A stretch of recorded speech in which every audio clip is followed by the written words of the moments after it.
नमस्कार, मैं डॉक्टर नरेंद्र गुप्ता एक बार फिर आपका अपने होम्योपैथिक चैनल होम्योपैथी एनलाइटन में स्वागत करता हूं। आज फिर हम एक मेडिसिन केस के माध्यम से समझने की कोशिश करेंगे और साथ ही साथ मैं इस दवाई के चुनाव में ये कैसे पहुंचा, कितनी गलतियों के बाद मैं इस दवाई तक पहुंचा उसका भी वर्णन हम करेंगे। कितने फेलियर्स के बाद ये दवाई, क्योंकि ये पहली बार दी गई है इसलिए उससे पहले बिल्कुल भी हमने इसको यूज़ नहीं किया था। ये पहला केस है इस दवाई का जो मैंने अपने क्लिनिक में ठीक किया है। बहुत सारी गलतियों के बाद इस दवाई पर हम पहुंच पाए और अब मैं इसको बहुत फ्रिक्वेंटली बहुत तरह तरह की बीमारियों में प्रयोग करता हूं अगर उनका स्वभाव इस जैसा होता है। तो ये 5-6 वर्ष के बच्चे का केस है जो हर रोज बिस्तर गीला करता है और इसका एक 7 वर्ष का बड़ा भाई है, वो बिल्कुल सामान्य बच्चा है, वो नहीं करता है। तो कई बार ये आंशिक सिमुलम देने के बाद सही दवाई का इसको चुनाव मिला, तो उनको भी मैं यहाँ पर बताऊंगा कि कैसे कैसे दवाइयाँ मैंने गलतियाँ करी और कैसे आखिर में इस दवाई तक पहुँचा। क्योंकि हमारे दिमाग में जो कुछ पहले से होता है तो उसका प्रभाव तो रहता है। पूरी तरह से हम ये कहें कि हम पूरी अपने दिमाग के स्लेट को साफ करके केस ले रहे हैं, ऐसा होता नहीं है। अपनी पुरानी नॉलेज कहीं ना कहीं हमारे आड़े आती है, तो जितनी कम वो आड़े आने लगेगी उतना ही हमारी लर्निंग बढ़ जाएगी और उतना ही केसेस को हम अच्छे से सीख पाएंगे। तो ये बात हमें ध्यान रखनी चाहिए कि हमको बिना किसी पूर्व धारणा के केस लेना है और जो कुछ सामने आ रहा है केस में उसी का सटीक विश्लेषण कर कर दवाई देनी है। पर ऐसा अक्सर हमसे होता नहीं है, लेकिन अगर हमारा ध्यान इस तरफ रहेगा तो फिर हम इसमें सफलता प्राप्त कर लेंगे। तो ये 24/9/16 को आया है बच्चा। तो बच्चा माँ से अपने थोड़ा सा हट के बैठा हुआ है। अब वो मुझे नहीं देख के केबिन से बाहर देख रहा है, जबकि मेरे केबिन में बाहर कोई नहीं है। तो ये थोड़ा सा झिझक का लक्षण होता है माँ से। मतलब मैं माँ से पूछता हूँ, अच्छा अब इस बच्चे की समस्या बताइए। तो माँ अपने मोबाइल में लगी हुई है, जबकि वहाँ पे कोई केस नहीं है, मैं और केबिन में यही लोग हैं। तो इसलिए मैं बच्चे से बात करता हूँ, हाँ बेटा तुम बताओ तुम्हें क्या होता है। तो बच्चा एकदम शर्मा कर विचलित होता है और माँ की चुन्नी में पकड़कर उसमें घुसने लगता है और शर्माते धीरे आवाज़ में बोलता है, पेशाब आ जाता है। तो पेशाब मतलब ये नहीं कहता कि रात को बिस्तर गीला करता है, तो थोड़ा सा उसको पता है कि क्या मैं गलत काम कर रहा हूँ। तो बताकर तुरंत माँ की तरफ मुस्कुरा कर देखता है कि माँ की कैसी प्रतिक्रिया होती है और शर्म को छुपाने के लिए माँ की जो दुपट्टा है उसके साथ खेलने लगता है। तो नर्वस, बड़ा रेस्टलेस सा होता है। अब माँ भी अपने इस बच्चे के भोलेपन को, कैसे भोलेपन में जवाब दिया है, उसको देख के मुस्कुरा रही है। तो इससे मैं अपनी संबोधित करता हूँ तो बच्चा तुरंत मेरी तरफ देखता है। वह एक भोलेपन और शर्माहट का मिला जुला रूप है। रोज करता है जी ये। तो आज सुबह तो 8 बजे ही कर दिया इसने। बच्चे से पूछता हूँ मैं, तो तुम्हें कब पता चलता है बेटा कि तुमने पेशाब कर दिया है? मैं तो सोता रहता हूँ जी। मतलब पेशाब निकलने के बाद भी बच्चे को पता नहीं चलता, यह इसके कुछ हद तक मंद बुद्धि होने का सबूत है। परंतु केस लेते समय मैंने इस बात पर बिल्कुल ही ध्यान नहीं दिया कि मंद बुद्धि बच्चा है, क्योंकि वो बड़ा चुलबुला है, बड़ा भोला भाला, गोरा चट्टा, बहुत अच्छा लगता है देखने में। क्योंकि बच्चा बहुत ही भोला भाला, मासूम, चुलबुला सा होता है। बच्चा बात करते करते काफ़ी ज़्यादा हिल डुल रहा है, जो कि इसको शर्म आने का प्रतीक है, यानी शर्म आ रहा है, नर्वस सा हो रहा है। तो तुम्हें कब पता चलता है बेटा? सुबह पता चलता है। मतलब बिल्कुल साफ साफ जवाब दे रहा है। तो जब मम्मी तुम्हें बताती है बेटा तेरे को ये हो गया, तुम्हें तभी पता चलता है, पहले पता चलता है? हाँ तभी पता चलता है। तो रात को पता नहीं चलता? नहीं चलता। बच्चे में शर्म भरी चुलबुलाहट है। अच्छा, जब मम्मी तुम्हें बताती है कि तूने बेटा ये बिस्तर गीला कर दिया, तो हाँ हाँ हाँ, बस बच्चे अपनी शर्म को पाकर एक मुस्कुराते हुए मुझे देखने लगता है। तो मैं माँ से पूछता हूँ, जो आप इसको दिखाती हो कि ये तूने क्या किया, बिस्तर गीला कर दिया, कहता है मुझे तो पता ही नहीं चला। मतलब उसको बिल्कुल ऐसे सीधा सीधा बताया था। माँ अपने बच्चे को बहुत ही प्यार भरी नज़रों से लगातार देख रही है, जो इस बात का परिणाम है कि बच्चा का माँ का लाडला है। तो माँ ने इसको गलती करने पर डांटा नहीं होगा, क्योंकि माँ बच्चे को इस आदत से कहीं से भी दुखी नहीं हो रही, जबकि रात में 3-3 4-4 बार बिस्तर गीला करता है और हर रोज करता है। मैं पूछती हूँ कि भाई तुम्हें पता नहीं चला? तो कहता है पता पता तो चला था। फिर तो उठा क्यों नहीं? कहता है पता तो चला पर उठने का मन नहीं करा। तो इसका मतलब इसको कोई फर्क पड़ता ही नहीं है। तो बच्चा तुरंत माँ का दुपट्टा मुंह में डाल के मुस्कुराने लगता है। तो इस वार्तालाप को मैंने जो बदला वो फ्रिवुलस, कि बच्चे को अपने इतनी गंदी सी हरकत का भी कोई एहसास है नहीं, मस्त है, उसको कोई सीरियसली वो ले नहीं रहा। हाइडिंग थिंग्स, क्योंकि वो बच्चा एक तो थोड़ा शर्मा रहा है उसको बताने में, और दूसरा बार बार वो अपनी माँ से के अंदर घुस रहा है कि अपनी शर्माहट को छुपाने के लिए। तीसरा स्माइलिंग, तो स्माइलिंग भी उसकी झिझक को कम करने का एक तरीका है। ट्रूथ टेलिंग भी प्लेन ट्रूथ, बच्चा बार बार बार बार बिल्कुल साफ शब्दों में अपनी चीजें बता रहा है, पर क्योंकि ये रूब्रिक हमने कभी पहले ध्यान दिया नहीं, इसलिए हमारा ध्यान इस पे गया ही नहीं। रूब्रिक ले लिया पर दिमाग में घुस रही है ना बेलाडोना कि वो फ्रिवुलस होता है, इसलिए वो बेलाडोना की तरफ ही हमारा दिमाग जा रहा था। तो इसलिए हमने एक बेलाडोना की 30 की एक खुराक इसको दे दी। तो फिर ये आते हैं 10-10 को, 10 अक्टूबर 16 को। कुछ पहले से तो कुछ कम है जी, परंतु अभी भी करता ही है। पहले रात में 3-4 बार करता था, अब शायद 2-3 बार करता होगा। तो हमें लगा शायद कुछ ठीक हुआ है। तो जब तुमको टोकती हो तो कैसा लगता है? इसको तो कोई फर्क नहीं पड़ता, घर में तो हम 3 ही लोग हैं इसलिए कोई टोकता नहीं है। मतलब 3 का मतलब 4 लोग हैं, इसका बड़ा भाई है, माँ बाप और ये छोटा बच्चा। जब तुम इसको समझाने की कोशिश करते हो तो कैसे लगता है? इसको कुछ नहीं लगता, इसको इतनी समझ नहीं है कि वो तो गलत काम कर रहा है। कभी तो शर्म आकर कहता है भी मुझे पता नहीं चलता, कभी कभी तो पूरी लापरवाही से ही कह देता है जी मुझे कुछ नहीं पता लगता, मैं तो सो रहा था निकल गया, मैं क्या करूं। तो अभी मैंने को लगा कि भाई इसको 200 कर देते हैं। तो थोड़ा फिजिकल सही हुआ है, तो मेंटल में तो कोई बदलाव आया नहीं है, तो 200 करके देखते हैं। तो 200 कर दी। फिर ये 25-10 को यानी 15 दिन बाद आते हैं। बीच में तो ये कुछ लगाता कि बिस्तर गीला नहीं कर रहा, पर अभी 5-6 दिनों से ये फिर करने लगा है। रात में कई कई बार करता है। क्या अभी इसके स्वभाव में कुछ बदलाव आया है? नहीं नहीं, स्वभाव तो ये बिल्कुल पहले जैसा ही है।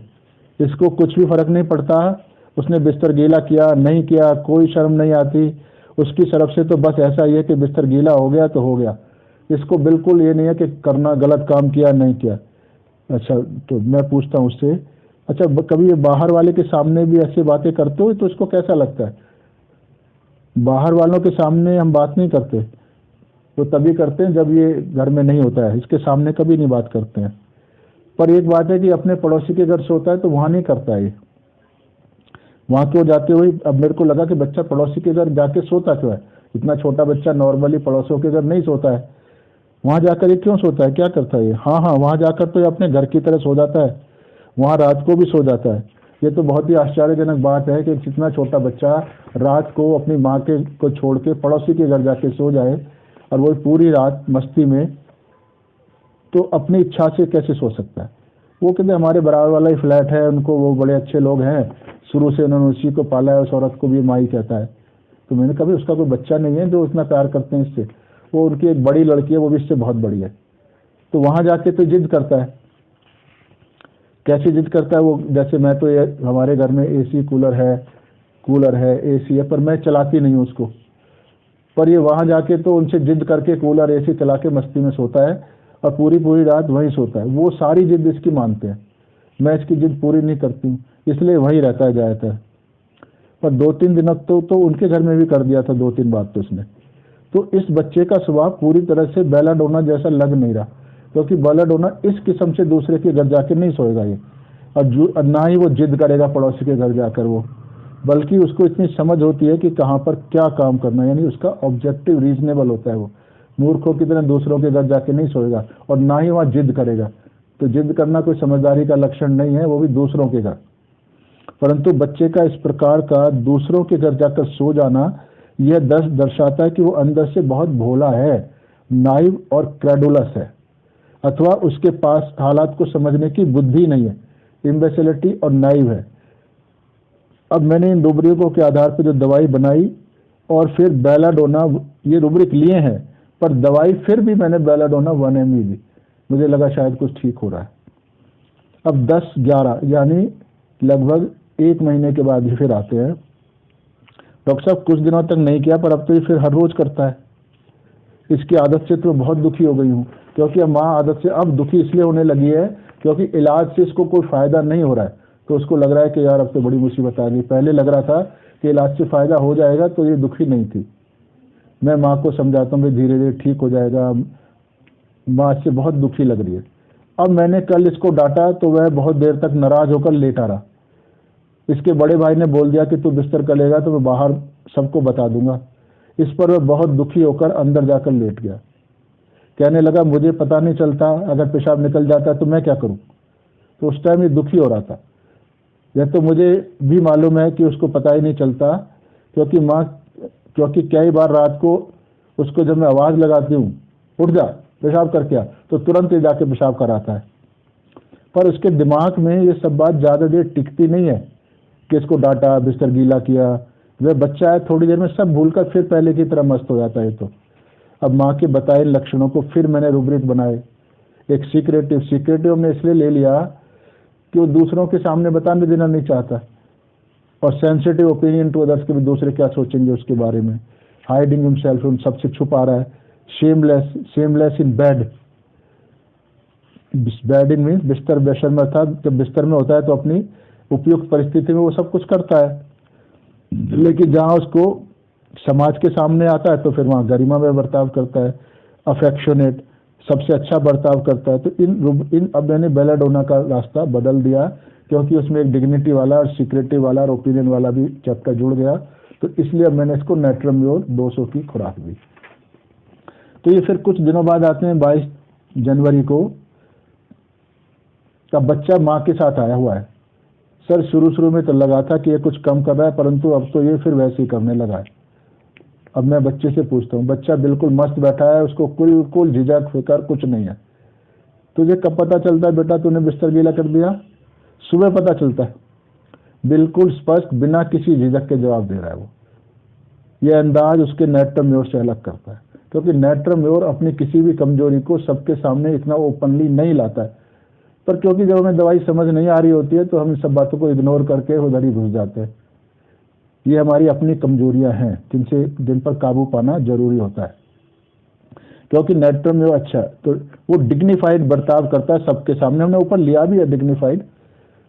तो डॉक्टर कहता है कौन बताता है तेरे को कि तूने बिस्तर गीला कर दिया? बच्चा थोड़ा सा झिझकता है, क्योंकि अब मैं महसूस कर रहा हूँ कि वह झूठ बोल रहा है। मुझे खुद ही महसूस हो जाता है, क्योंकि बच्चा ये झूठ बोल रहा है। अभी जब पता चलता है कि भाई तुमने बिस्तर गीला कर दिया तो तुम क्या करते हो? मैं मम्मी को बता देता हूँ। झिझक रहा है थोड़ा सा भी। रोज ऐसे ही बता देते हो क्या? अब एक ही काम जब रोज बताते हैं तो कुछ तो शर्मिंदा होना चाहिए ना, पर इसको नहीं लगता है। हाँ, धीरे से जवाब देता है। फिर मम्मी क्या कहती है? अब बच्चा चुप रहता है, जैसे तो उसको बताते हुए झिझक हो रही है। इसलिए मैं उससे पूछता हूँ, फिर तुम्हें मम्मी डांटती है क्या? मैं ऐसी उम्मीद करूंगा ना, माँ तो डांटेगी बच्चे को। डांटती है, हाँ। तुरंत ही नामे फिक्र, नहीं, डांटती नहीं। इस बात से बच्चा विचलित होता है कि माँ के पास सरक जाता है, जैसे तो माँ से सहारा मांग रहा हो। मम्मी कुछ नहीं कहती है। डॉक्टर, और तेरे को बिस्तर में पेशाब करना अच्छा लगता है? जैसे हम उसको समझाते हैं, वार्तालाप को आगे करता है। नहीं लगता ऐसे कह रहा है जैसे उसने कोई बड़ा काम कर दिया हो। बिस्तर गीला करना अच्छी बात नहीं होती है।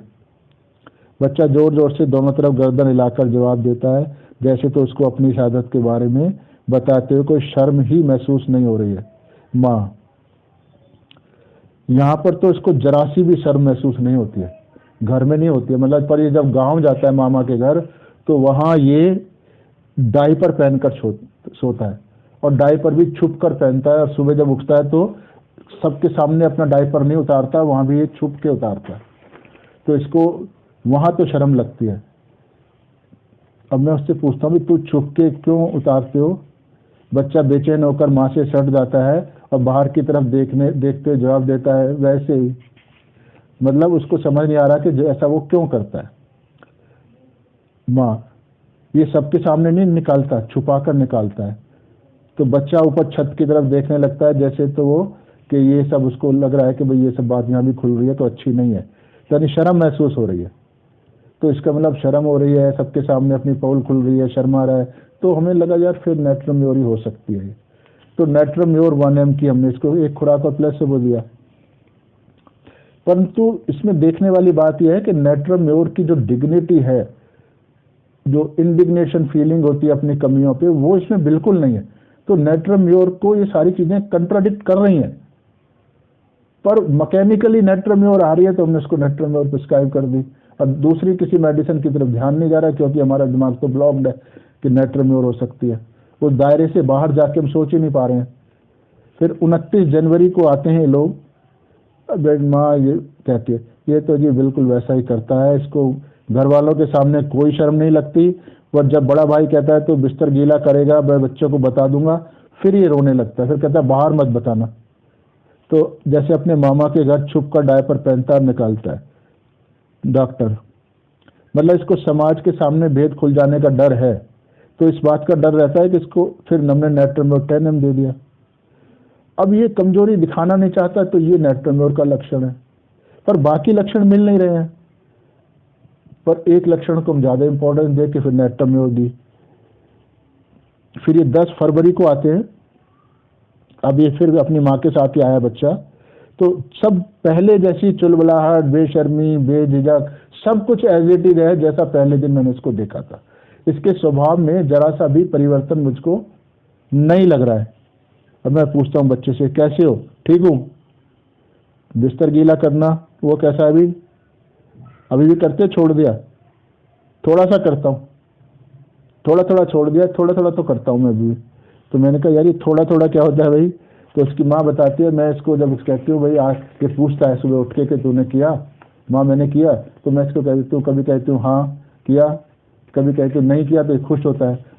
तो फिर कई बार मैं इसको कहती हूँ हाँ थोड़ा सा किया था, तो इसलिए ये कह रहा है कि थोड़ा सा किया था। तो इसलिए अब फिर मैंने इसको थोड़ा सा, इसलिए वह कह रहा है कि थोड़ा सा किया था। आजकल ये आपसे इसके बारे में पूछने लगा है, मतलब इसका मतलब है कि बच्चा अपनी माँ से पूछने लगा है कि क्या मैंने पेशाब किया। इसका मतलब अब उसको कंसर्न आने लगा है कि ये गलत आदत है, छूटनी चाहिए। तो अब इसको लगने लगा है बिस्तर गीला अच्छी आदत नहीं है, इसे छोड़ देना चाहिए। मैं इसलिए बच्चे से पूछता हूँ, बेटा तुझे क्या बिस्तर गीला करना अच्छा लगता है? तो तुरंत गर्दन, नहीं नहीं नहीं। आजकल खुद ही कह देता है कि मुझे डायपर पहना दो। तो इसलिए अब इसको लग रहा है, मेरे को लगा फिर ये तो अभी भी नेट्रम म्योर ही है, शायद पोटेंसी कम है, इसलिए मैंने इसको नेट्रम म्योर 10M की खुराक और प्लेसेबो दिया। तो इसने कई बार बिस्तर की, यानी फिजिकल प्रॉब्लम्स में इसमें कमी आई है, पर स्वभाव तो नहीं बदल रहा और ना ही फिजिकल प्रॉब्लम पूरी तरह जा रही है, तो इसलिए हम पोटेंसी बढ़ाए चले जा रहे हैं। तो ये 25 मार्च को फिर आते हैं, माई आई है जी, ये तो कुछ असर हो नहीं रहा आपकी दवाई से, वो तो हर रोज गीला कर रहा है, कई बार करता है। तो इससे अब हमारे को झटका लगा कि हमें लगा कि नेट्रम म्योर हमारी दवाई पूरी तरह से गलत है। क्यों गलत है? क्योंकि मेरे ये अकेला केस है जहां मैं ऐसा ट्राई मार रहा हूं। नॉर्मली जितने भी केस हम देखते हैं, कभी भी मेडिसिन को रिपीट करने की जरूरत नहीं पड़ती, ना ही पोटेंसी बढ़ाने की जरूरत पड़ती है। अगर दवाई बिल्कुल सही है, सिमिलिमम है 100%, तो हमारी एक ही खुराक काम करती है, और अगर पोटेंसी बढ़ाते भी हैं कभी तो उसका कोई असर होता ही नहीं है। अगर बीमारी में ठीक नहीं होता तो फिर हमें दवाई ही बदलनी पड़ती है। तो अगर दवाई की पोटेंसी बार बार बढ़ानी पड़ रही है तो इसका सीधा मतलब है कि हमारी दवाई गलत है। ये सब जानते हुए, हजारों केस में देखते हुए भी मैं इस केस में पोटेंसी बढ़ाता रहा, क्योंकि सामने दूसरा कोई भी केस का क्लू मुझे नहीं मिल रहा था। ये मेरे अपनी एक ड्रॉबैक थी, मेरी कमी थी, क्योंकि जो लक्षण टेलिंग द प्लेन ट्रूथ वाला बार बार दिख रहा है मुझको कि बच्चा बिल्कुल सटीक जवाब दे रहा है बेशर्मी से, पर उसको हम नजरअंदाज करे जा रहे हैं, उसको कंसीडर ही नहीं कर रहे। तो ये एक हमारी बहुत बड़ी चूक रही, जो कभी कभी होती है हमसे भी, पर इस पे काबू पाया जाना चाहिए।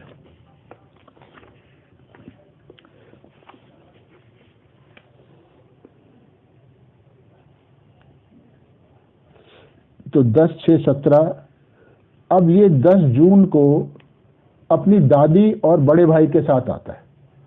यहां टर्निंग पॉइंट है, इसमें देखना पड़ेगा, अब ये समझना पड़ेगा इस पॉइंट को। तो ये जब बड़े भाई और दादी के साथ आया है और पिछले दादी आते ही बोलती है कि इसको कोई आराम नहीं है, ये तो शुरू से ऐसे ही करता है, बच्चा मस्ती में खेल रहा है, उछल कूद मचा रहा है। जो रूप इसका माँ के साथ था, अब वो रूप बिल्कुल बदला हुआ है। ये तो इतना उछल रहा है, इतना खेल रहा है, जैसे पता नहीं इसको क्या लॉटरी निकली है, पता नहीं क्या इसके अंदर पंप भर दिया है जो इतना उछल कूद, इतनी खुशी दिखा रहा है। ये बिहेवियर बिल्कुल अलग था, जो माँ के सामने कभी भी देखने को नहीं मिला। जबकि माँ के सामने बच्चा ज्यादा फ्री होता है, पर ये बच्चा दादी और भाई के सामने ज्यादा फ्री था। दादी, अरे डॉक्टर साहब इसका तो 2 किलो वजन बढ़ गया है, पर इस बड़े वाले का तो बिल्कुल नहीं बढ़ा। वो दादी जैसे अपने स्टाइल में बोलती है, उसको समझ नहीं थी कि मेरे को क्या चाहिए क्या नहीं चाहिए। वो अपने आप बोले जा रही है, ये बड़े वाला तो सड़ता भुनता रहता है, और ये तो मस्त है, जो मर्जी करो, पेशाब करो, कुछ करो, खाता पीता मस्त रहता है, किसी की परवाह नहीं करता। पेशाब निकल जाए तो परवाह नहीं, बिस्तर गीला हो जाए तो परवाह नहीं, कुछ भी हो जाए इसको कुछ परवाह नहीं है, तो मस्त ही रहता है। और बच्चा अपनी मस्ती में मजे में खेल रहा है, बच्चा अपने आप मस्ती में बता रहा है। अब उसको पूछा ना, ये 12 जनवरी 17 को बच्चा अपनी माँ के साथ आता है। अब माँ बताना शुरू करती है। सिर्फ शुरू में तो लगा था कि कुछ काम कर रही है या कुछ पेशाब कम करने लगा है, पर अब तो ये बिल्कुल वैसे ही करने लगा। माँ बड़ी मतलब दुखी सी नजर आ रही है।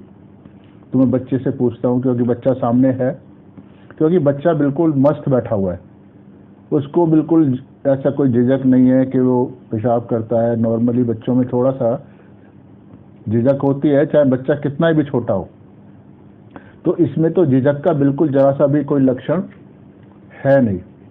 तो मैं इससे पूछता हूँ, तुझको कब पता चलता है कि तूने बिस्तर गीला कर दिया है? सुबह पता चलता है।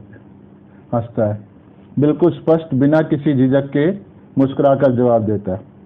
अब ये जो अंदाज है इसका, वो नेट्रम म्योर से इसको अलग करता है, क्योंकि नेट्रम म्योर अकेले में जितनी मर्जी गंदी हरकतें करे, पर पब्लिकली नहीं करता, वो किसी के सामने नहीं करता, सबके सामने वो अपना डिग्निफाइड बर्ताव रखता है, क्योंकि उसमें रूब्रिक होता है शेमलेस इन बेड।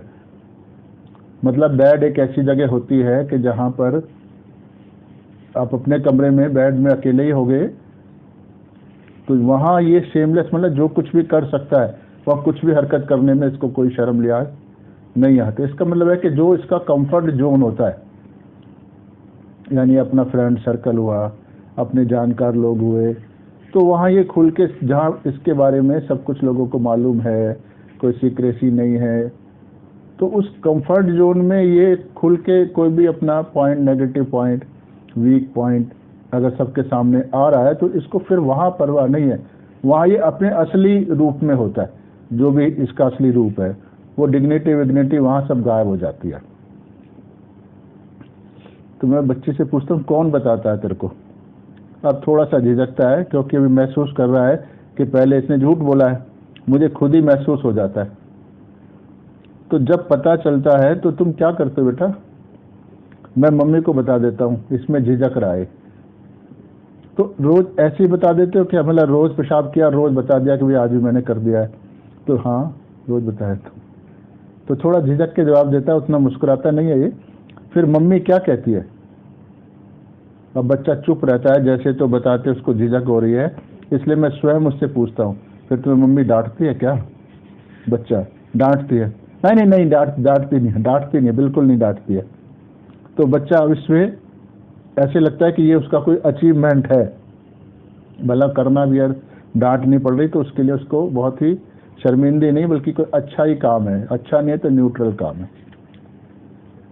इस बात से बच्चा विचलित हो जाता है, माँ के पास सरकता है और जैसे उसे सहारा मांग रहा हो, पर मम्मी इसको कुछ नहीं कहती।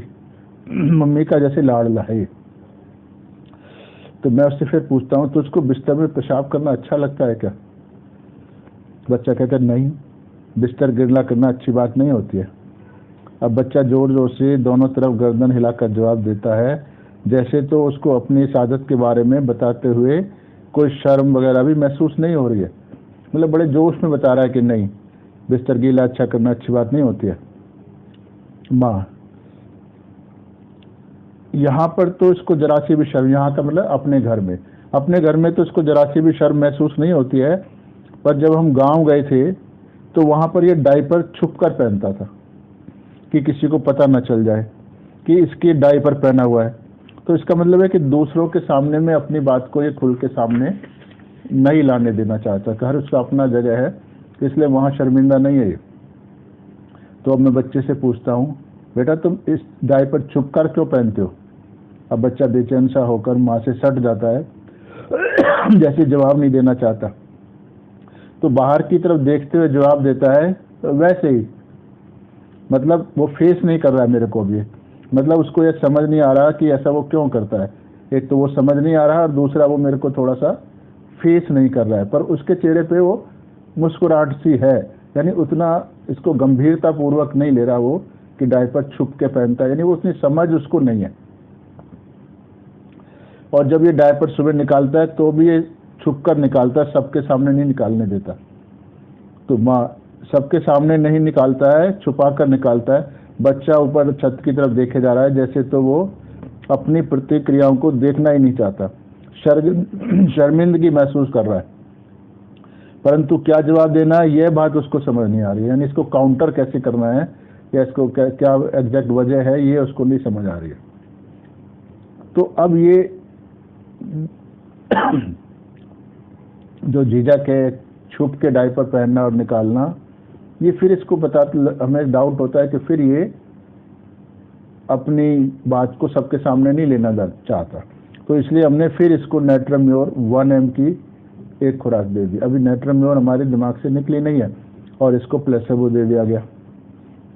पर फिर भी नेट्रम्योर की जो डिग्निटी होती है वो इसमें नहीं है, तो डाउटफुल तो है।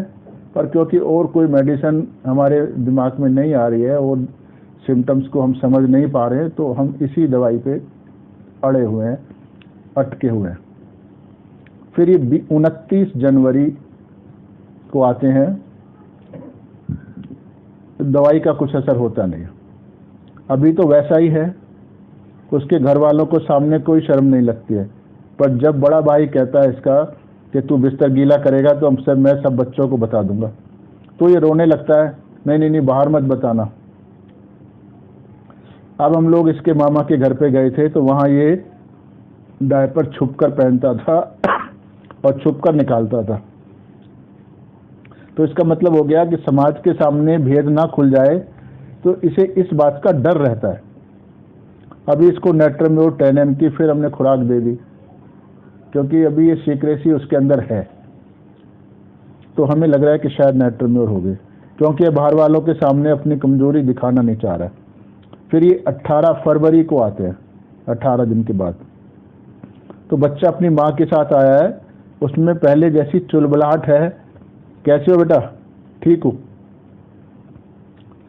अब फिर मैं उससे पूछता हूँ जब ठीक हो, यानी उसको स्पेसिफिक ध्यान दिलाता हूँ कि मैं क्या पूछ रहा हूँ तेरे से। वो कैसा है भाई बिस्तर वाला, अभी करता है क्या? थोड़ा शर्माते धीरे से जवाब देता है, हाँ थोड़ा सा करता हूँ, थोड़ा सा छोड़ दिया मैंने डॉक्टर। तो फिर पूरा क्यों नहीं छोड़ा? हाँ शर्माते बोलता है, डॉक्टर तूने कल भी किया था ना? थोड़ा सा किया था। बच्चा अपनी इस आदत पर शर्मिंदा है, इसलिए बात की गंभीरता को कम करने के लिए वो ऐसा कह रहा है कि थोड़ा किया, थोड़ा छूट गया, यानी उतनी खराबी अभी मेरे अंदर नहीं बची है। तो उससे पहले तू कितना करता था भाई बच्चा? उससे पहले नहीं किया, अभी जब जो आज दिल आता है बोल देता है। 3 दिनों से तो इसने नहीं किया जी, उससे पहले भी कई बार नहीं किया था। तो इससे पूछो, अब ये खुद बताएगा, ये आया हुआ है ना, आप इसी से पूछ लो। तो मैं बच्चे से पूछता हूँ, बेटा तुम्हें कैसे पता चलता है कि तुमने पेशाब किया है, कब पता चलता है? तो बच्चा चुप रहता है, जैसे अपने उसको उसका जवाब समझ नहीं आ रहा है कि क्या दें। तो ये इसके मंद बुद्धि होने का लक्षण है, जो कि नेट्रम्योर के खिलाफ है, क्योंकि नेट्रम्योर थोड़ा समझदार होता है। तो बच्चा नकारात्मकता में गर्दन हिलाता है। तो मैं इसकी माँ से पूछता हूँ, तो इसको इन बातों से शर्म आ रही है, इसलिए ये कह रहा है कि सबके सामने थोड़ा सा किया था मैंने, मतलब कि ये उसकी खराबियां धीरे धीरे कम हो रही हैं क्या? जैसे इसको जो बिल्कुल बेझिझक होकर बताता था वो अब थोड़ा शर्मा के बता रहा है। तो क्या ये कुछ इसलिए बर्ताव आ रहा है कुछ इसमें स्वभाव में? माँ, ये सुबह उठकर मुझसे पूछता है आज मैंने पेशाब किया था क्या? मैं जब इससे कहती हूँ नहीं किया तो ये खुश होता है, पर कभी मैं कह देती हूँ कि आज थोड़ा सा किया था, तो इसलिए ये बता रहा है कि आज थोड़ा सा किया था। यानी उसको कुछ अपनी समझ नहीं आ रहा कि थोड़ा क्या होता है, ज़्यादा क्या होता है। बस उसको यह है कि हाँ थोड़ा माने कुछ तो कम माने कोई अच्छा पॉजिटिव पॉइंट। तो ये कुछ शार्प इंटेलिजेंट बच्चे का काम नहीं है, तो ये मंद बुद्धि है। ये एक सर्टेन होता जा रहा है जो हमारे नेटवर्क म्योर के खिलाफ बात जा रही है। डॉक्टर, तो आजकल ये आपसे सबके बारे में इसके बारे में पूछने लगा है, पेशाब के बारे में। तो इसका मतलब है कि इसको लगने लगा है कि ये खराब आदत है, इसको छोड़नी चाहिए। फिर मैं बच्चे से पूछता हूँ बेटा तुझे क्या बिस्तर गीला करना अच्छा लगता है? तुरंत ना हिलाकर ना में जवाब देता नहीं। आजकल ये खुद ही कह देता है कि मुझको डायपर पहना दो। इसका मतलब थोड़ी थोड़ी उसमें झिझक आने लगी है। तो अभी इसको फिर हमने नेट्रम्योर 10 mg की खुराक दे दी और प्लेसेबो दे दिया, क्योंकि इसने कई बार बिस्तर गीला भी नहीं किया, थोड़ा झिझक भी आने लगी है। यानी इसका स्वभाव भी बदल रहा है और फिजिकल भी बदल रहे हैं। तो हमें लगा कि नेट्रम्योर इसकी दवाई है, शायद पोटेंसी कम है। फिर ये 25 मार्च को आते हैं। अब की बार तो इसने हर रोज ही बिस्तर गीला किया है जी। अब ये तो पक्का सबूत है कि हमारी दवाई गलत है, क्योंकि जब मेडिसिन हम देते हैं और अगर वो ठीक सिमिलिमम होता है तो देखने में आया है कि उसको रिपीट नहीं करना पड़ता है। वही दवाई एक की पोटेंसी, एक की खुराक जितना ठीक करना होता है पेशेंट को उतना ठीक कर लेती है, यानी काफ़ी ठीक कर लेती है। और अगर हमें बार बार मेडिसिन की पोटेंसी बढ़ानी पड़ती है, बदलनी पड़ती है, तो फिर इसका सीधा मतलब है कि हमारा सिमिलिमम अभी मिला नहीं है और हम जो भी दवाई उसको दे रहे हैं वो पार्शियल है, परफेक्ट सिमिलिमम नहीं है। तो अब ये 25 मार्च को आ रहे हैं।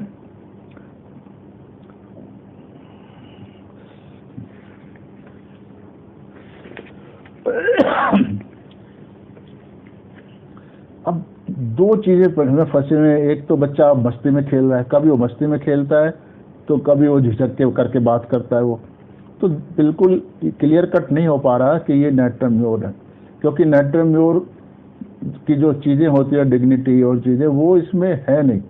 पर कभी कभी झिझक की बात आती है, थोड़ा फिजिकल, तो हम इसमें बार बार अटक जाते हैं। फिर मैं बच्चे से पूछता हूँ क्या तुझे पता चलता है? नहीं पता चलता, बहुत साफ स्पष्ट बेझिझक होकर जवाब देता है। तो पर इसको हमने प्लेसेबो ही दे दिया, क्योंकि हमें लगा यार कुछ भी समझ नहीं आ रहा तो बार बार दवाई बदलने से तो अच्छा है इसको अभी एसएल पे ही रखते हैं, जो कुछ होगा, क्योंकि कोई इमरजेंसी तो है नहीं, इसलिए हमने इसको प्लेसेबो पे ही रखा है। पर एक बात हमको जो समझ शुरू से आ रही है, एक तो ये मंदबुद्धि है, दूसरा अपनी बात को सही ढंग से बोल के बताता है, छुपाता नहीं है। तो ये दोनों बातें हमें शुरू से अभी तक केस में एक साथ नजर आ रही हैं, दिख रही हैं, दिमाग भी हमारा कहता है। पर हमारा, क्योंकि अभी तक ये चीजें हमने कभी इन रूब्रिक्स को लेकर मेडिसिन प्रेस्क्राइब नहीं की थी,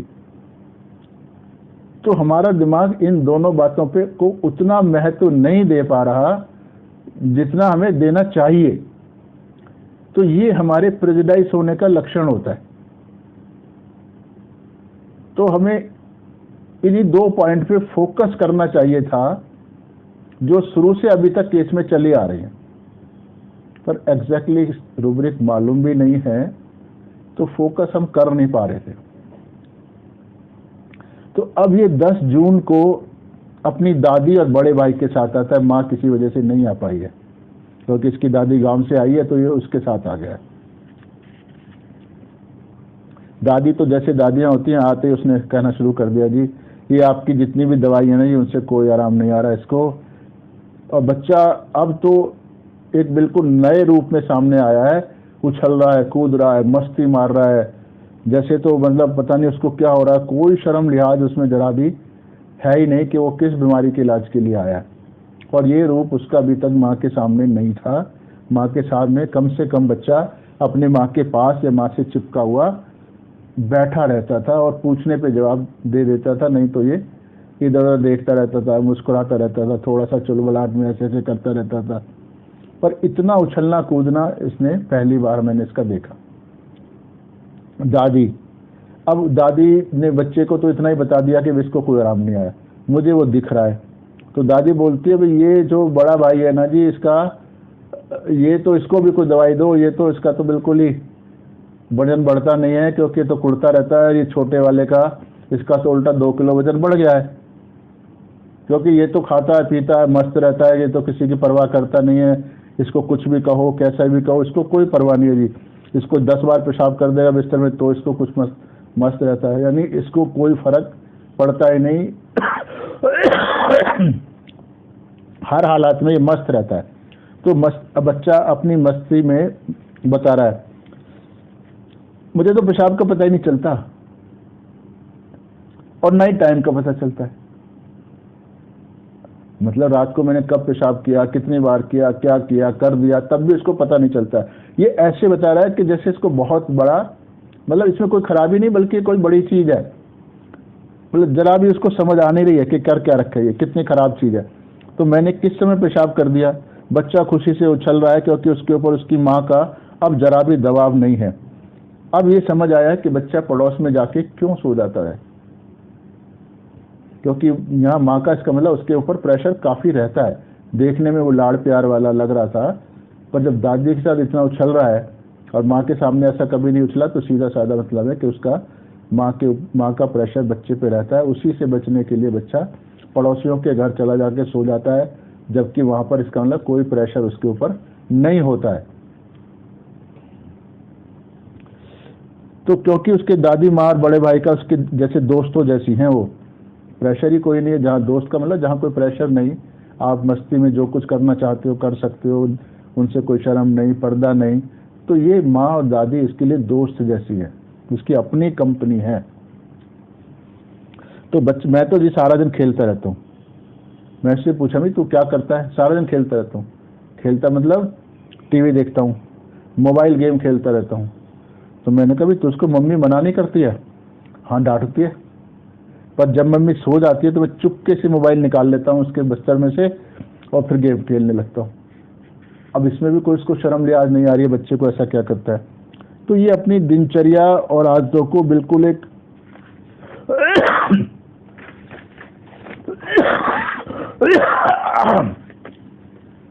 खुली कमेंट्री की तरह दे रहा है वो। मतलब उसको ऐसे, मैंने उससे पूछा नहीं, तो मैंने तो उससे यही पूछा, भाई और तू क्या करता है दिन में? उसने सारा बताया, टीवी देखता हूँ, मोबाइल चलाता हूँ, ये गेम देखता हूँ, कैसे मम्मी से मोबाइल लेता हूँ, कब मम्मी डांट जाती है तो कैसे छुपा देता हूँ, क्या बहाना बनाता हूँ। तो ये सब बातें मैंने उससे नहीं पूछी थी, ये खुद ही बताया चला जा रहा है। तो अब रोगी के इन सब बातों को ध्यान में रखते हुए हमने जो रूब्रिक बनाए, एक तो रूब्रिक जो शुरू से चला आ रहा है अभी तक, वो truth telling the plain truth, अर्थात वो जो कुछ सच्चाई है, बिस्तर गीला करता है उसको बता दिया, नहीं करता उसको बता दिया, पड़ोसी के घर सोता है वो बता दिया, कोई शर्म ले आ जाती है, सब कुछ इसने बताया। अपनी पूरी हिस्ट्री उसने बताई है कि कैसे कैसे गेम खेलता है वो।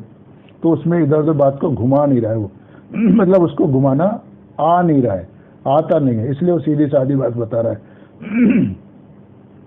Sensitive to opinion of others, ये इतना सटीक रूब्रिक इस केस में नहीं है, पर हमने उस वक्त लिया था क्योंकि हमें लगा कि ये डायपर छुप के पहनता है तो शायद इसको लगता है कि दूसरे लोग इसके बारे में क्या सोचेंगे, तो इसलिए ये करता है। पर ये जब हमारे सामने, हम भी तो एक अजनबी हैं, पर हमारे सामने तो खुल के बताते, तो उतना सटीक रूब्रिक ये नहीं है। जैसे इसको मैं पढ़ता हूँ, मैंने कुछ इसमें लिखा है, तो दूसरों की राय को ज्यादा महत्व देता है कि बाहर वाले, अदर्स माने बाहर वाले, जो उसके अपने क्लोज सर्कल के लोग नहीं है, उसके बारे में कोई गलत राय बना लेंगे। जो लोग उसके आसपास के हैं, अर्थात जिनसे पूरी तरह से घुला मिला है, जैसे फ्रेंड सर्कल होता है, फैमिली मेंबर्स होते हैं, तो जो लोग उसको स्वयं का हिस्सा है, यानी उसको अपना ही पार्ट लगते हो कि ये तो मेरे अपने ही हैं, मेरे जैसे ही हैं, तो उनके साथ तो उसको कोई शर्म लिहाज है नहीं।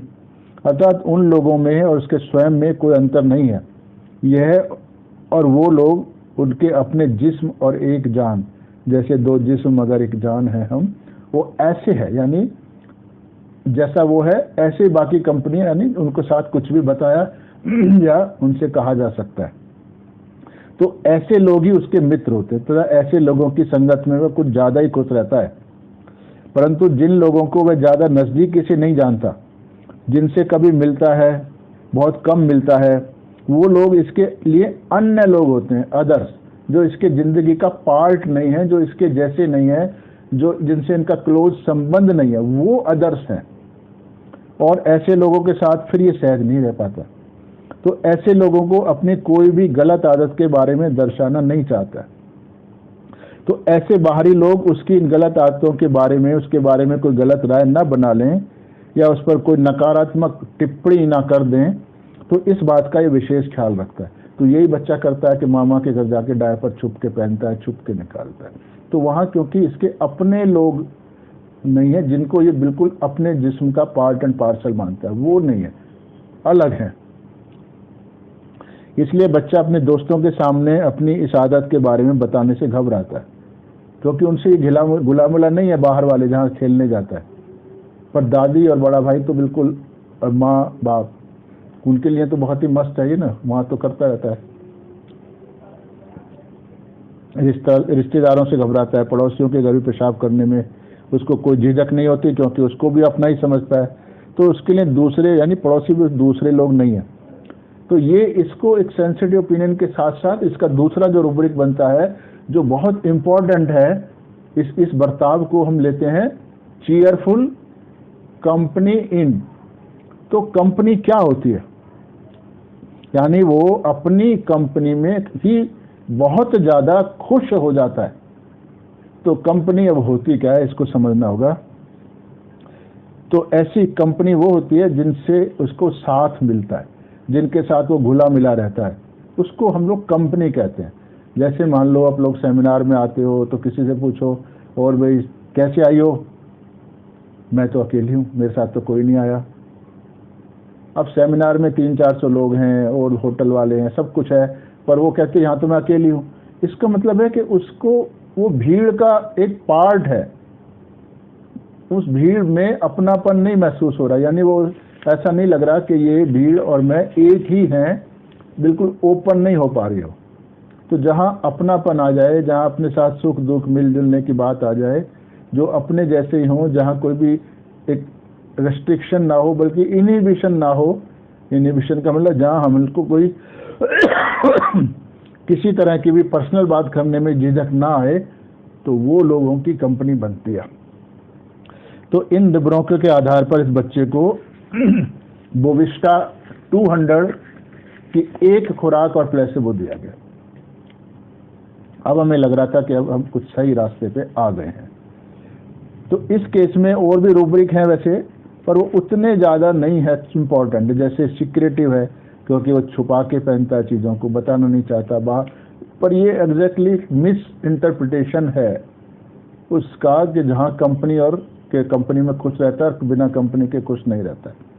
अफेक्शनेट है, सबसे प्यार करता है, उसके मन में किसी के लिए कोई बुराई भावना नज़र नहीं आती। नाइव है, नाइव सबसे, ये जो ऊपर के दो रूब्रिक हैं ये इसी नाइव की पैदाइश है, इसी का रिफ्लेक्शन है। तो नाइव माने होता है नौसिखिया। तो नौसिखिया हम उसको कहते हैं जो किसी फील्ड में नया नया होता है। जैसे कोई ड्राइवर गाड़ी चलाना सीखता है, उसको हम नौसिखिया कहते हैं। जो कंप्यूटर चलाना सीख रहा है अभी, उसको नौसिखिया कहते हैं। जो अभी अभी नया नया मैनेजर बना है, उसको हम कहते हैं नौसिखिया। तो नौसिखिया मतलब कि उसको उस काम के, उस ट्रेड के, उस फील्ड के पूरे सभी चालाकियाँ कहो, टैक्ट्स कहो, बिल्कुल इन डेप्थ उस फील्ड में वो एकाकार नहीं हुआ है, तो वो नाइव है। तो ऐसे ही जब दुनियादारी में आता है तो ये जो दुनियादारी में जो कुछ होता है, चालाकी, मक्कारी, झूठ बोलना, बात को ट्विस्ट करना, कैसे काम निकाला जाता है, वो सब कुछ होता है दुनियादारी में, वो इसको नहीं आता नाइव को। तो इसीलिए सब कहते हैं यार ये भोला है, इसीलिए ठगा जाता है, लोगों की बातों में आ जाता है, क्योंकि इसको समझ ही नहीं आता लोग किस ढंग से बात कर रहे हैं, उनका मतलब क्या है।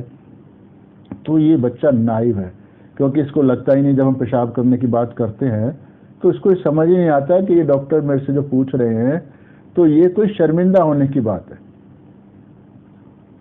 तो इसलिए खुल के जवाब देता है। तीसरा है वाइवेशियस। बच्चे में एनर्जी बहुत ज़्यादा है, उछल कूद चुलबुलाहट इतनी ज़्यादा है, एक पल भी ये शांति से बैठ नहीं रही। मतलब ये इतना अच्छा बच्चा लगा देखने में, गोरा चिट्टा गोल मटोल, कि इसके साथ बैठोगे तो आपको भी थोड़ा खेलने में इसको मज़ा आएगा। ओपन हार्टेड जैसे कहते हैं। तो एक और रूब्रिक लिया हमने, लोकेसिटी ओपन हार्टेड, क्योंकि जब तक ये माँ के साथ आता था तब तक ये गुण इसमें देखने को नहीं मिला, जब तक ये एक आध सेंटेंस ही बोलता था। तो वहाँ हम कंफ्यूज रहे, दबाव हमारे पे रहा, उसी से सारी कंफ्यूजन शुरू हुई। जो चीयरफुल एंड कंपनी था वो माँ के प्रेजेंस में दब जाता था रूब्रिक, और जो ये लोकेसिटी ओपन हार्टेड थी ये भी दब जाती थी माँ के प्रेशर में। तो जब ये दादी और भाई के साथ आया था तब ये समझ, इसका असली रूप जो आया, तब हमें अगर यही चीज़ हमें पहले देखने को मिलती तो फिर हम भटकते नहीं नेट्रम म्योर और बेलाडोना में, फिर तो खुलेआम पता लग जाता। तो कई बार आईपीआर के कारण हम लोग सही सूचनाएं पा जाते हैं और कई बार भटक भी जाते हैं। तो जैसे खुले दिल से बोलता है, और लोकेसिटी माने होता है कि वो बातून यानी जरूरत से ज़्यादा बोलना, और ओपन हार्टेड माने खुले दिल से, यानी जहां उसमें कोई भी किसी बात को अपने मन में रख ले, छुपा ले, वो नहीं होता। तो ये जो कुछ उसके दिल में है, दिमाग में है, उसको सब कुछ उगल देता है बिना पूछे। उसे एक सेंटेंस, मान लो अगर एक क्वेश्चन आपने किया, उसका जवाब अगर कुछ है, तेरा नाम क्या है, तो नाम बताने में उसको नाम ही बताएगा वो। तो वो कहेगा जी मेरा नाम तो रमेश चंद्र वर्मा है, मैं वहाँ रहता हूँ और ये है, अभी तो मैं ये कर रहा हूँ, अभी तो वहाँ रहता हूँ। अरे भाई नाम ही पूछे, तो ये उसके जुड़ी हुई सारी बातें, मेरे पापा ने नाम रखा था ये, और वर्मा जी मेरे को इसलिए कह देते हैं फलाना भी। तो ये सब बातें का कोई रेलेवेंस नहीं है, पर इसको ये सब चीज़ें दिल में है कि ऐसे ऐसे इसका ये मतलब है, तो वो आपको बताया जा रहा है। तो जैसे इसने भी क्या किया कि वो जो अपनी मोबाइल की बात, टीवी देखने की बात, कैसे छुपाता है, कैसे बचाता है, क्या, ये सारा बिना पूछे बताया, मैंने थोड़ी पूछा। तो ये ओपन हार्टेड वाला लोकेसिटी ओपन हार्टेड है, जो बहुत स्पष्ट थी इस बच्चे के अंदर। तो ये रूब्रिक लेने के बाद जब इसको बोविस्टा की खुराक दी गई तो फिर काम बन गया, बहुत सटीक काम बन गया, जैसा कि हमको उम्मीद थी। 8 जुलाई को फिर ये आया माँ के साथ जी। इसकी दादी जो 1 हफ्ते की दवाई लेके गई थी, उससे तो ये बिल्कुल ठीक हो गया। अब तो ये कभी नहीं करता है, कभी मैं रात में एक बार पेशाब करवा देती हूँ, पर ये अब खुद करता नहीं है। पर मैं अभी सतर्क रहती हूँ कि भाई 3-4 घंटे के बाद कर देगा, तो मैं रात को 3-4 घंटे का ध्यान रखती हूँ, उठ के कर ही देती हूँ। पर इसने पूरे हफ्ते में एक बार भी पेशाब नहीं किया है। तो यानी हमारे जो एग्जैक्ट सिमिलिमम है उसका कितना बड़ा और कितना तीव्र असर आया कि खुराक देने के बाद दोबारा उस बच्चा ने एक बार भी पेशाब नहीं किया। तो ये एक चमत्कार होता है होम्योपैथी का, जो केवल जो सिमिलिमम ही कर सकता है।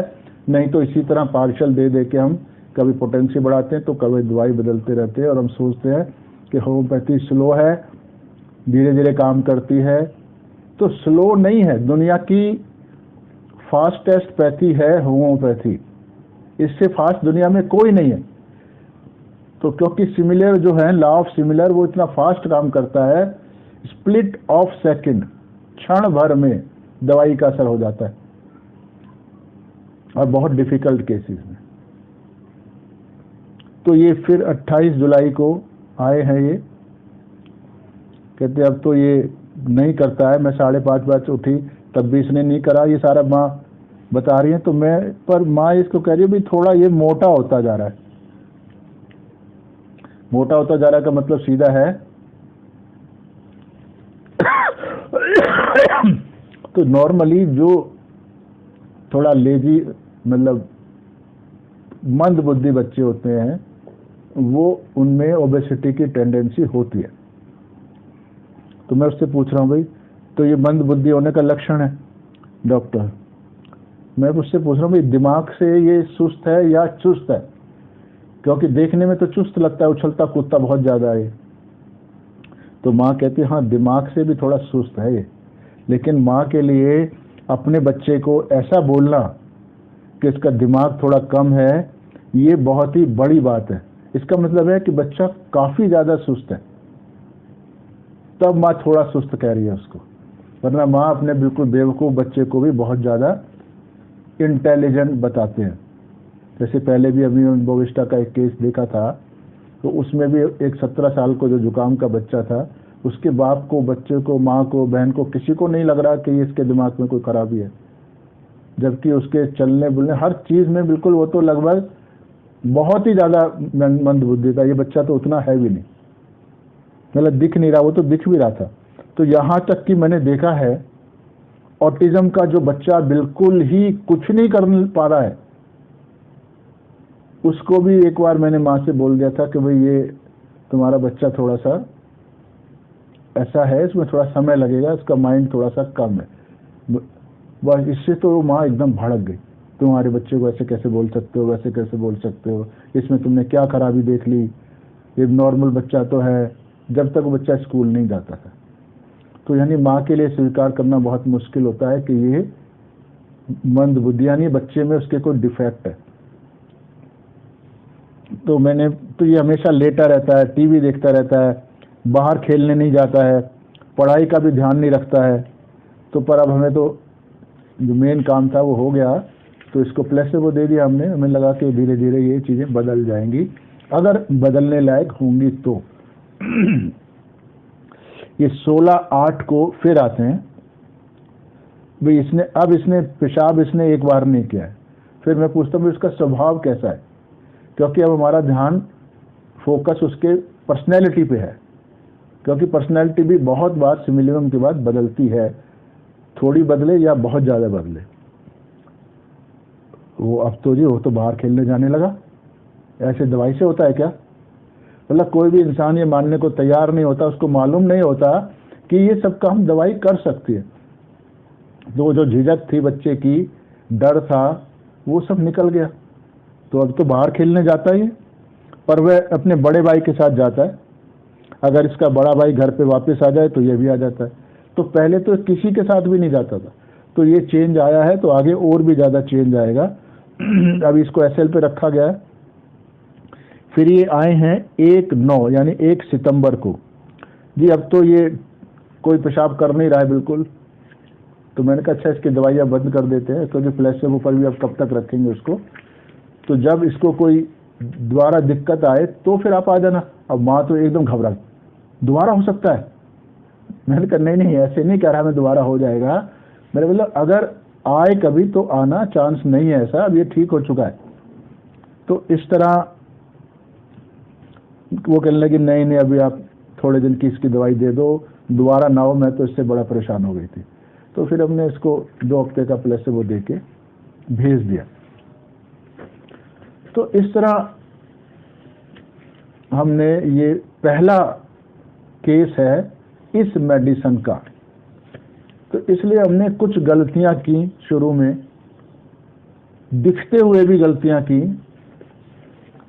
क्योंकि वो सिम्टम ट्रूथ टेलिंग मंद बुद्धि वाला दिख रहा है साफ साफ, पर क्योंकि हमने पहले इस दवाई के साथ उस रुब्रिक को कभी इस्तेमाल नहीं किया था, तो हमारा माइंड तैयार ही नहीं हुआ कि हम इस दवाई के बारे में भी सोचें। हम उन्हीं दवाइयों के बारे में सोचने लगते हैं जिन पे हमारा दिमाग पहले से हमने जिनको इस्तेमाल किया होता है। तो इसलिए मेरे दिमाग में हाइस एमएस वगैरह वो आ रही थी। पर क्योंकि उनके लक्षण नहीं थे बिल्कुल भी, एक के भी तीनों में, चारों दवाइयों में से, तीनों में से, तो इसलिए वो सिलेक्शन ख़त्म कर दिया हमने, और साथ ही साथ इस रूब्रिक को भी ख़त्म कर दिया। तो इसलिए कंफ्यूज होते चले गए। और मुझे लगता है कि अगर वो दादी के साथ ना आता, ना उसका असली रूप हमारे को मिलता, तो शायद हम कभी भी इस दवाई पर नहीं पहुंचते। और अब ये जो व्यवहार है मरीज का, कि वो भोला भाला है, खुल के बात करता है, एक बात पूछो तो चार का जवाब देता है, उसमें कोई शर्म लिहाज झिझक विझक कुछ होती नहीं है। मतलब उसको अपनी कमजोरियों को बताने में किसी में भी कोई फर्क नहीं पड़ता। तो अब ऐसे बिहेवियर वाले बच्चे को या इंसान को, बड़ा भी हो, बुढ़ा हो, जवान हो, औरत हो, मर्द हो, कोई भी हो, किसी भी बीमारी का हो, अगर इस किस्म का व्यवहार होगा तो वो डेफिनेटली इस मेडिसिन से ठीक होगा। पहले भी मैंने एक केस किसी मेडिकल जर्नल में पढ़ा था, तो ये वहां से मैं थोड़ा सा 2-4 लाइनें आपको बता देता हूं उसमें क्या लिखा। ये जर्मन होम्योपैथिक जो मैगजीन है, जर्मन की मैगजीन होम्योपैथी की, उसमें ये छपा हुआ है केस। तो उसमें वो डॉक्टर कहता है कि वो महिला आई यूट्राइन ब्लीडिंग के लिए, और जब उसने यूट्राइन ब्लीडिंग की बात करी तो उसने साथ ही साथ उसने बताया कि उसने कितने लोगों के साथ सेक्स किया है और कैसे उसका फ्रिक्वेंटली पार्टनर बदलती रहती है। वो उसने सारी डिटेल खुल के बताई, बीमारी से ज़्यादा उसने सारी बातें बताई। और उसको लगाने की, ना तो इसको डॉक्टर ने पूछा था, ना उसको लगा इसकी कोई ज़रूरत है। वो जैसे कहते हैं ना, उसको जरा सा टच करो तो वो आग चिंगारी की तरह भड़क लगा। तो उसके दिल से जो कुछ दिल में है, दिमाग में है, वो सब खुल के सामने आने लगता है ऑटोमेटिकली। तो ये नाइव और लोकेसिटी ओपन हार्टेड, ये दो रूब्रिक बहुत इंपॉर्टेंट होते हैं इस मेडिसिन की। तो डॉक्टर ने भी बोविस्टा की, उसका भी ये पहला ही केस था, तो उन्होंने वो बोविस्टा की खुराक उसको दी और उसके बाद उसकी वो चीज़ें ठीक हो गई। तो ऐसे बोविस्टा को हम बहुत डे टू डे लाइफ में प्रयोग कर सकते हैं, पर ये तभी होता है जब हम उसको, हर किसी मेडिसिन को सूक्ष्म रूप से समझ जाते हैं, उसकी गहराई में समझ जाते हैं, ना कि केवल रूब्रिकों के बंडल को समझते हैं। तो क्योंकि रूब्रिक तो इसमें लगभग 200 रूब्रिक के करीब हमारे मैट्रिमेडिका में इसके दिए हुए रडार में, तो उनको अगर एक एक करके समझना शुरू करोगे ना तो वो याद रहेंगे और उनका मतलब भी कुछ पल्ले पड़ने वाला नहीं है। तो इसीलिए मेडिसिन उन रूब्रिकों के सूक्ष्म रूप तक व्याख्या करने के बाद उन ज़्यादातर रूब्रिक्स एक दूसरे के साथ इंटीग्रेट हो जाते हैं, यानी जुड़े हुए होते हैं बहुत ज़्यादा, बहुत गहराई से।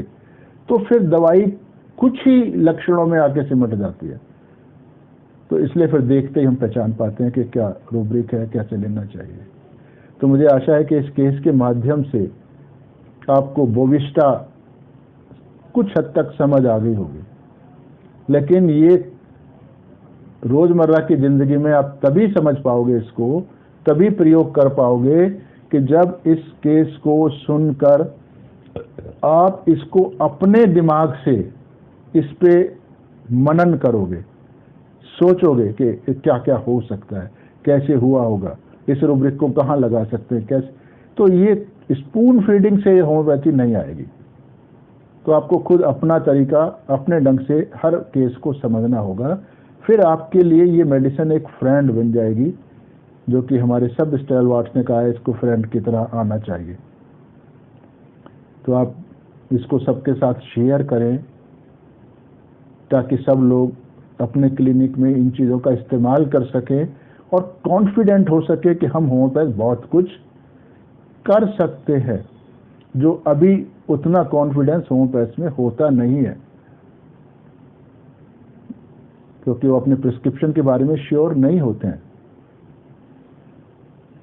तो आशा है आप इससे फ़ायदा उठाएंगे और सबको शेयर करेंगे और चैनल को भी सब्सक्राइब करें ताकि मैं और वीडियो आपको दे सकूं। बहुत बहुत धन्यवाद। फिर मिलेंगे और कोशिश करेंगे कि हम कुछ आगे ऐसे ही सीखते रहें। मैं आपको सिखा नहीं रहा हूं, मैं सिर्फ जो कुछ मुझको आ गया है, सही गलत जैसा भी है, उसको मैं आपके साथ बांट रहा हूं। सीखना आपको खुद है, क्योंकि कोई भी सिखाता नहीं है, हम लोग सीखते हैं। तो सीखना गुण आप में होगा। मैं तो सिर्फ वीडियो बना के आपके साथ नॉलेज शेयर कर सकता हूं। धन्यवाद।